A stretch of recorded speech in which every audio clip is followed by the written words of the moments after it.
ಮುಖ್ಯವಾಗಿ ಇವತ್ತು ಮಾಹಿತಿ ತಿಳೋಣ ಅಂದರೆ ಎಂಬ್ರಿಯೋ ಟ್ರಾನ್ಸ್ಫರ್ ಅಂದರೆ ಏನು, ಅದು ಹೇಗೆ ಮಾಡ್ಬೋದು, ಎಷ್ಟು ಇಂಪಾರ್ಟೆಂಟು, ಮತ್ತು ಅದ್ರ ಬಗ್ಗೆ ತಿಳ್ಕೊಳ್ಳೋಣ. ಎಂಬ್ರಿಯೋ ಟ್ರಾನ್ಸ್ಫರ್ ಅಂತಂದರೆ ಇದು ವೆರಿ ಸಿಂಪಲ್ ಪ್ರೊಸೀಜರು, ಯಾವುದೇ ರೀತಿಯ ಅನಸ್ಯ ಕೊಡೋದಿಲ್ಲ, ಡೇ ಕೇರ್ ಪ್ರೊಸೀಜರು. ಮತ್ತು ಇದನ್ನು ಯಾವಾಗ ಮಾಡ್ತೀವಿ ಅಂದರೆ ಒಂದ್ಸಲಿ ಎಗ್ ತೊಗೊಂಡು ಎಂಬ್ರೆ ಮಾಡಿ ಡೇ 5 ಎಂಬ್ರೆ ರೆಡಿ ಆದಾಗ ಎಂಬ್ರಿಯೋ ಟ್ರಾನ್ಸ್ಫರ್ ಅಂತ ಮಾಡ್ತೀವಿ.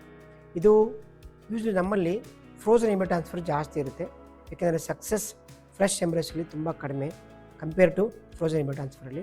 ಅದಕ್ಕೆ ನಾವು ಫ್ರೋಝನ್ ಎಂಬ್ರಿಯೋ ಟ್ರಾನ್ಸ್ಫರನ್ನು ಡೇ 5ವರೆಗೂ ಎಂಬ್ರೆ ತೊಗೊಂಡೋಗ್ಬಿಟ್ಟು ಅದನ್ನು ತಾವು ಮಾಡಿ ಮತ್ತೆ ಅದನ್ನು ಲೈಫ್ ಕೊಟ್ಟು ಅದಕ್ಕೆ ಬೆಳವಣಿಗೆ ಮಾಡಿ ಎಂಬ್ರಿಯೋ ಟ್ರಾನ್ಸ್ಫರ್ ಮಾಡ್ತೀವಿ. ಇದರಲ್ಲಿ ಎಲ್ಲರಿಗೂ ಹೇಳೋದಂದರೆ ಯಾವುದೇ ರೀತಿ ಟೆನ್ಷನ್ ತೊಗೋಬೇಡಿ. ಮಾಮೂಲಿ ಊಟ ತಿಂಡಿ ಮಾಡ್ಕೊಂಡ್ಬಂದು ಹೇಗೆ ಬರ್ತೀರಾ, ಪೂಜೆ ಮಾಡಿಕೊಂಡು ಸ್ನಾನ ಮಾಡ್ಕೊಂಡು ಬಂದು 9 ರಿಂದ 11 ಗಂಟೆ ಒಳಗಡೆ ಎಂಬ್ರಿಯೋ ಟ್ರಾನ್ಸ್ಫರ್ ಮಾಡ್ತೀವಿ.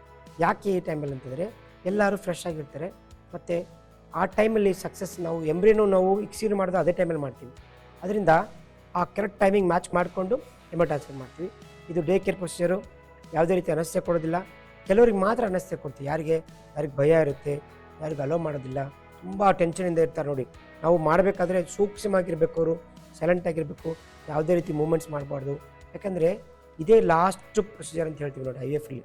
ಅದನ್ನು ಟ್ರಾಮೆಟಿಕ್ ಅಂದ್ರೇನು, ಆದಷ್ಟು ಮಟ್ಟಿಗೆ ಯಾವುದೇ ರೀತಿ ಬ್ಲಡ್ ಬರ್ದೇ, ಟಚ್ ಆಗದೇ, ಎಲ್ಲೂ ಟಿಶ್ಯೂ ಟಚ್ ಆಗದೇ ಮಾಡಬೇಕು. ಮತ್ತು ಈ ಟ್ರಾನ್ಸ್ಫರ್ ಮಾಡಬೇಕಾದ್ರೆ ಯಾವುದೇ ರೀತಿ ಟ್ರೆಮರ್ಸ್ ಇರಬಾರ್ದು. ಫೈನ್ ಅಂತಾರಲ್ಲ, ಇದು ಫೈನ್ ಆರ್ಟ್ಸ್ ಪ್ರೊಸೀಜರ್ ಅಂತಾರಲ್ಲ, ಅದು ಸ್ಕ್ಯಾನ್ ಗೈಡೆಡ್ ಮಾಡ್ತೀವಿ. ಅಬ್ಡಮಿನಲ್ ಸ್ಕ್ಯಾನಿಂಗ್ ಮಾಡಿ ಬ್ಲಾಡರ್ ಫುಲ್ ಮಾಡಿಕೊಂಡು ಅಂಡರ್ ದ ಸ್ಕ್ಯಾನ್ ಗೈಡೆಡು 2 ಎಂಬ್ರಿಯನ್ನು ಡೇ 5 ಎಂಬ್ರಿಯನ್ನು ಹಾಕ್ತೀವಿ, ಅಥವಾ ಸಿಂಗಲ್ ಬ್ಲಾಸ್ಟಸ್ ಡೇ 5 ಎಂಬ್ರಿಯನ್ನು ಹಾಕ್ತೀವಿ.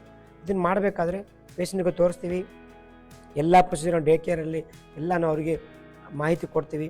ಮತ್ತು ಮಾಡಿದ ಬಳಿಕ ಅವರು ಒಂದು ಕ್ಯಾಪ್ಸೂಲ್ಸ್ ಹಾಕ್ತೀವಿ, ಮತ್ತು ಅದಾದ ಬಳಿಕ ನ್ಯೂಟ್ರಲ್ ಫೇಸ್ ಸಪೋರ್ಟ್ ಅಂತ ಬರ್ಕೊಡ್ತೀವಿ. ಮತ್ತು ಅಲ್ಲೇ ಬೆಡ್ ಮೇಲೆ ಒಂದು ಹಾಫ್ ಅನ್ ಅವರ್ ಮಲಗಿರ್ತಾರೆ.